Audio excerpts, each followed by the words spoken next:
కర్నూలు జిల్లా ఆదోని మండలం కమిటీ గ్రామంలో కూటమి అభ్యర్థి పారసారథి ఎన్నికల ప్రచారం స్పీడ్ పెంచారు. అయితే ఎన్నికల ప్రచారంలో టీడీపీ మాజీ ఎమ్మెల్యే మీనాక్షి నాయుడు పాల్గొన్నారు. కూటమి అభ్యర్థి గెలుపు కోసం ప్రతి ఒక్కరూ పనిచేయాలని మీనాక్షి నాయుడు కోరారు. వైసీపీ ఎమ్మెల్యే సాయి ప్రసాద్ రెడ్డిపై విమర్శలు చేశారు. కబ్జాకు మారుపేరు ఎమ్మెల్యే సాయి ప్రసాద్ రెడ్డి అని, ఎర్రమట్టిని వదలని ఖాళీ భూమి కనబడితే ఎమ్మెల్యే అనుచరులు కబ్జాలు చేస్తున్నారన్నారు.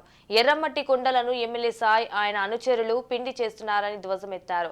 తాను గెలిచిన వెంటనే గ్రామంలో చెరువు నిర్మాణం పనులు చేపడతామని, గ్రామాల్లో ప్రతి ఇంటికి మంచినీటి సౌకర్యం కల్పిస్తామని పార్థసారథి హామీ ఇచ్చారు. చేసినటువంటి ఇంకొక వ్యక్తి ఇక్కడ ఎమ్మెల్యేగా ఉన్నటువంటి సాయి ప్రసాద్ రెడ్డి, ఆయన ముఖ్యమంత్రిగా ఉండి మోసం చేస్తే సాయి ప్రసాద్ రెడ్డి గారు ఇక్కడ ప్రజలకు గడప గడపకు వైఎస్ఆర్ అనే కార్యక్రమం జరిగింది. ఒక సంవత్సరం కింద, 6 నెలల కింద కూడా జరిగింది. ఈ గ్రామంలో తిరుగుతా చెప్పినాడు, మీకెందుకు నీళ్లు ఇచ్చేస్తా, నేనేమి కాదు మొత్తనే చూసుకుంటానని చెప్పినాడు. మళ్ళీ ఎలక్షన్లు వచ్చినాయి. ఎలక్షన్లు వస్తే నీళ్లు లేవు, ఎమ్మెల్యే కనబడతలేడు.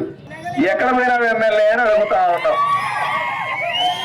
కపట ప్రజలు గాని ఆదోని ప్రజలందరూ కూడా ఒకసారి కాదు 2 సార్లు ఓట్లేసి ఇక్కడ ఉన్న ఎమ్మెల్యే సాయి ప్రసాద్ రెడ్డి గారిని గెలిపించినారు. అంతకు ముందు కూడా ఒకసారి ఆయన ఎమ్మెల్యేగా చేసినాడు. 15 సంవత్సరాల ఎమ్మెల్యేగా చేసిన వ్యక్తికి కపటి గ్రామంలో నీళ్లు ఇవ్వడం చేత కాదా అని సూటిగా అడుగుతా ఉన్నా. నీకు చేత కాదంటే ఎమ్మెల్యేగా ఎందుకున్నావు, రాజీనామా చేసి దిగిపో సాయి ప్రసాద్ రెడ్డి అని చెప్తా ఉన్నా.